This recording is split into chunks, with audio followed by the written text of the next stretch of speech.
লালু ভাই, এটা আপনি কার কাছে নিয়ে এলেন? ওনারে চিনস না তুই? উনি অনেক বড় তান্ত্রিক। এই দেশে ওনার লক্ষ লক্ষ মুরিদ। উনি নতুন একটা বই লিখছে। বইয়ের নাম শয়তান ধরার গর্জন। যেই বই পইরা নতুন কইরা লাখ লাখ মানুষ তান্ত্রিক হইতাছে। কিন্তু লালু ভাই, আশেপাশে তো কোনো তান্ত্রিক বা মুরিদ দেখতেছি না। আরে ওগুলা তো সব ফেসবুক আর টিকটকে। বাবা, সঞ্জনা নামের এক আত্মারে আমার ধরতে হইব বাবা। আপনি আমার সফল হওয়ার একটা উপায় দেন। যদি সফল হতে চাও তাহলে আমার লেখা এই বইটি নাও, শয়তান ধরার গর্জন। এই বইটি নেওয়ার সাথে সাথেই তোমার জীবনে থাকবে না কোনো অর্জন। আমি কথা দিয়ে কথা রেখেছি, শয়তান আসেনি তো ফিরে। আমি শয়তান তাড়ানো গল্প লিখেছি আমার সারাটি জীবন ধরে। আমি অন্ধকারে মোমবাতি জ্বালিয়েছি, তবুও পাইনি ভূতের খোঁজ। আমি ভূতের অপেক্ষায় ছিলাম, ভূত নিজেই হয়েছিল নিখোঁজ। শয়তান ধরার গর্জন, পৃষ্ঠা নাম্বার চুদলিংপং। বাবা, এটা তো মন্ত্র না, ছন্দ কইলেন। মার্কেটে আপাতত ছন্দই চলে। বাবা, বইটা একটা আমারও লাগবো। দাম কত এটার? মাত্র 1000 টাকা। 1000 টাকা দিয়ে আর কিনুম?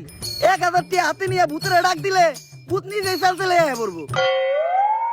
1000 টাকা দিয়ে বইয়ের দাম। এই বইয়ের বিশেষত্ব কি?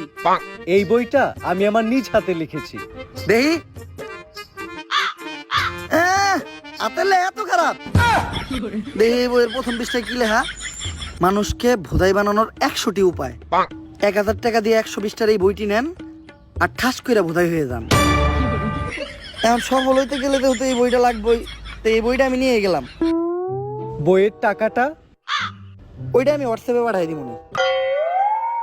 গুরু, আজকের থেকে আপনার লেখা এই বইটা পইরাই আমার শয়তান ধরার যাত্রা করলাম শুরু। শয়তান ধরার গর্জন, পৃষ্ঠা নাম্বার চুদলিংপং।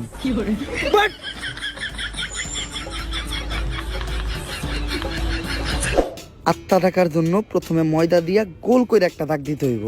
তারপর এক জন্ডে দাগের বাইরে বাই করতে হইব, কারণ শুধুমাত্র সেই আত্মাটা দেখতে পাইব। তুই দাগের বাইরে দিয়ে দাঁড়া, আত্মাটা খালি তুই দেখতে পাবি। দেখা মাত্রই আমার সিগন্যাল দিবি। ঠিক আছে ভাই। কনে হস ওদিক দা কানা। তারপর মোম জ্বালা আর পড়তে হইব, আত্মা ডাকার এই মোমবাতি জ্বালাতে পেরেছে কয়জন?